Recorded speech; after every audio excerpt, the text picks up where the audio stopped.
Hello বন্ধুরা, আপনারা সকলে কেমন আছেন? আশা করি ভালো আছেন। আমি রুমা, আমার চ্যানেলে আপনাদেরকে স্বাগত। আমি আজকে বানাবো কাবলি ছোলা বা চানা মশলা। আমি 300 মতো কাবলি ছোলা নিয়েছি। এটাকে আমি ওভারনাইট ভিজিয়ে রেখেছিলাম। ভালো করে পরিষ্কার করে ধুয়ে নিয়েছি। একটা কুকার আমি বসিয়ে দিলাম।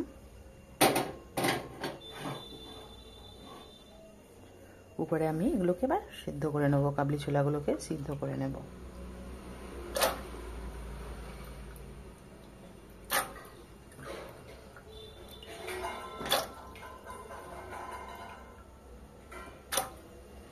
বড় বড় করে আলু কেটে নিয়েছি, এগুলোকেও সিদ্ধ করে নেব।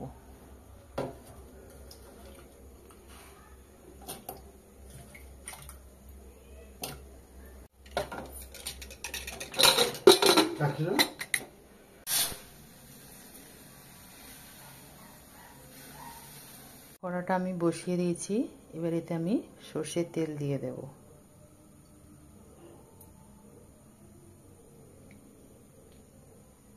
তেলটা আমার হয়ে গেছে। এতে আমি একটা তেজপাতা দিয়ে দিলাম ও 1 চামচ মতো সাদা জিরে দিয়ে দিলাম।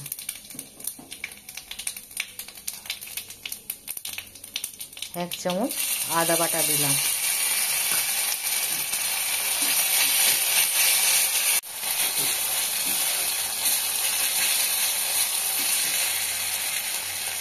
এখানে আমি একটা টমেটো বেটে রেখেছিলাম, সেটা এতে দিয়ে দিচ্ছি।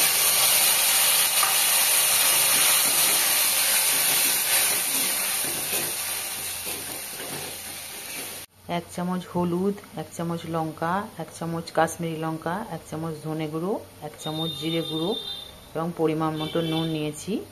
আমার লাগলে আমি আবার নুন দেব।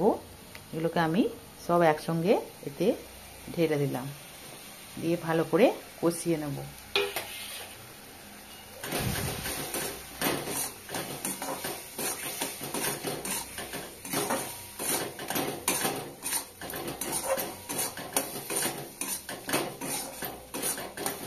তেলেতে লঙ্কা এবং হলুদ দিলে রঙটাও খুব সুন্দর আসে এবং রান্নাটারও খুব টেস্ট হয়।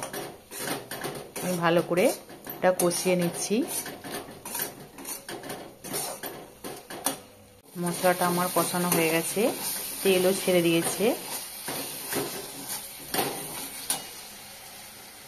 1 চামচ চানা মশলা এতে আমি দিয়ে দিলাম। আবার একটু ভালো করে কষিয়ে নেব।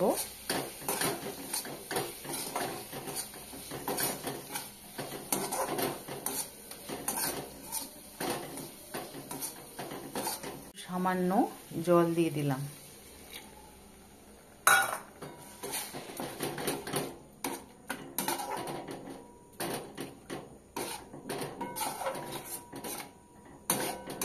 এবার সিদ্ধ করে রাখা ছোলাগুলোকে দিয়ে দেব।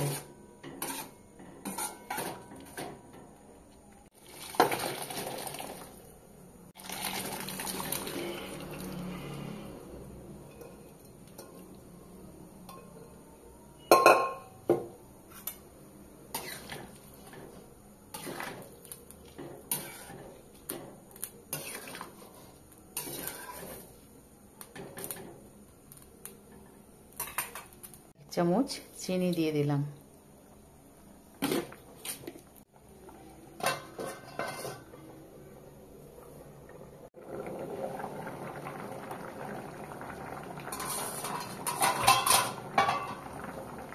উপর থেকে আমি ধনেপাতা ছড়িয়ে দিলাম এবং 1 চামচ মতো গরম মশলা দিয়ে দিলাম। এটা যেহেতু নিরামিষ, সেই জন্য আমি গরম মশলাটা দিলাম। আপনারা পেঁয়াজ রসুন সবই দিতে পারেন এতে।